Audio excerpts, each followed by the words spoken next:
Situasi politik dan keamanan di Iran kembali menjadi sorotan internasional menyusul gelombang protes besar yang terjadi sejak akhir Desember 2025. Di tengah meningkatnya ketegangan, muncul klaim dari kelompok peretas Handala yang menyatakan telah merilis identitas ratusan individu yang disebut terkait dengan Badan Intelijen Israel, Mossad.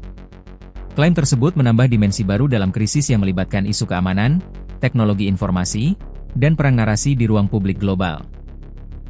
Dalam pernyataannya, Handala mengklaim telah memperoleh dokumen yang berisi identitas sekitar 600 orang yang disebut sebagai agen atau pihak yang memiliki keterkaitan dengan Mossad. Kelompok tersebut menuding individu-individu itu berupaya memprovokasi demonstrasi damai di Iran agar berkembang menjadi kekacauan dan ketidakstabilan yang lebih luas. Namun hingga kini, klaim tersebut belum dapat diverifikasi secara independen. Pemerintah Israel maupun pihak-pihak yang disebut dalam pernyataan Handala juga belum memberikan tanggapan resmi. Handala sebelumnya juga mengklaim telah melakukan peretasan terhadap jaringan yang disebut terkait dengan Mossad di Iran. Selain itu, kelompok tersebut menuding Israel gagal menciptakan disrupsi keamanan di negara-negara kawasan, termasuk Irak. Pernyataan ini muncul di tengah perang informasi yang semakin intens, di mana klaim dan kontraklaim kerap disebarluaskan melalui media sosial dan platform digital. Gelombang protes dan pemadaman internet. Gelombang protes di Iran mulai menguat pada akhir Desember 2025, dipicu oleh tekanan ekonomi yang semakin berat. Inflasi tinggi, melemahnya nilai mata uang, meningkatnya pengangguran, serta kenaikan harga kebutuhan pokok menjadi latar belakang utama aksi unjuk rasa. Awalnya, protes berfokus pada isu ekonomi dan kesejahteraan. Namun, dalam beberapa hari, tuntutan berkembang menjadi seruan perubahan politik yang lebih luas. Aksi demonstrasi terjadi di sejumlah kota besar, termasuk Teheran, Isfahan, Mashhad, dan Shiraz, dengan mayoritas peserta berasal dari kalangan muda. Memasuki awal Januari 2026, otoritas Iran meningkatkan respons keamanan. Aparat keamanan dan pasukan anti huru-hara dikerahkan, disertai laporan penangkapan dan pembatasan aktivitas publik. Pada saat yang sama, akses internet nasional mulai dibatasi secara signifikan. Lembaga pemantau lalu lintas internet internasional mencatat penurunan trafik hingga lebih dari 90% di Iran dalam beberapa hari tertentu. Pemerintah Iran menyatakan langkah tersebut diambil demi menjaga keamanan nasional, mencegah penyebaran disinformasi, serta menanggulangi dugaan campur tangan asing.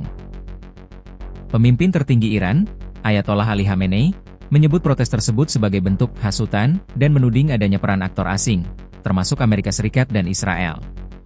Isu internet satelit dan Starlink. Di tengah pemadaman internet nasional, perhatian publik tertuju pada peran layanan internet satelit Starlink milik SpaceX. Sejak beberapa tahun terakhir, muncul laporan mengenai penggunaan perangkat internet satelit secara terbatas di Iran, meski penggunaannya secara resmi dilarang oleh pemerintah.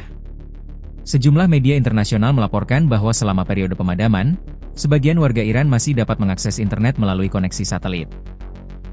SpaceX sebelumnya menyatakan telah mengaktifkan layanan Starlink di wilayah Iran untuk mendukung akses komunikasi, meskipun detail teknis dan cakupan penggunaannya tidak diungkapkan secara rinci. Namun, media di Israel dan sejumlah analis keamanan melaporkan bahwa otoritas Iran diduga melakukan berbagai langkah untuk menghadapi penggunaan internet satelit. Langkah tersebut disebut meliputi gangguan sinyal, jamming, razia perangkat, serta kampanye narasi yang menggambarkan penggunaan internet satelit sebagai ancaman keamanan.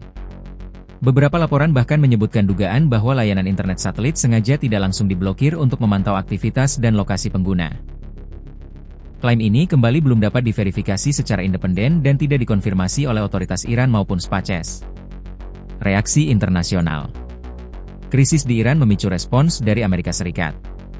Presiden AS Donald Trump menyatakan keprihatinan atas pemadaman internet dan menegaskan pentingnya akses informasi bagi masyarakat Iran. Pemerintah AS juga mengeluarkan imbauan perjalanan dan meminta warganya untuk meninggalkan Iran, dengan alasan situasi keamanan yang dinilai memburuk. Di sisi lain, sejumlah organisasi hak asasi manusia menyoroti dampak pemadaman internet terhadap kebebasan berekspresi dan akses informasi. Mereka menilai pembatasan komunikasi digital dapat menghambat pelaporan kondisi lapangan dan meningkatkan risiko pelanggaran hak sipil. Perang informasi di era digital. Perkembangan di Iran menunjukkan bagaimana konflik modern tidak hanya berlangsung di jalanan, tetapi juga di ruang digital. Isu peretasan, kebocoran data, pemadaman internet, dan penggunaan teknologi satelit menjadi bagian dari dinamika krisis. Para pengamat menilai bahwa perang informasi kini menjadi elemen penting dalam konflik politik dan keamanan. Klaim, narasi, serta pengendalian arus data kerap digunakan untuk memengaruhi persepsi publik, baik di dalam negeri maupun di tingkat internasional. Hingga kini, situasi di Iran masih dinamis. Banyak informasi yang beredar masih berupa klaim sepihak dan memerlukan verifikasi lebih lanjut. Di tengah ketidakpastian tersebut, satu hal yang menjadi sorotan adalah bagaimana teknologi dan kontrol informasi memainkan peran semakin besar dalam membentuk arah konflik di era modern.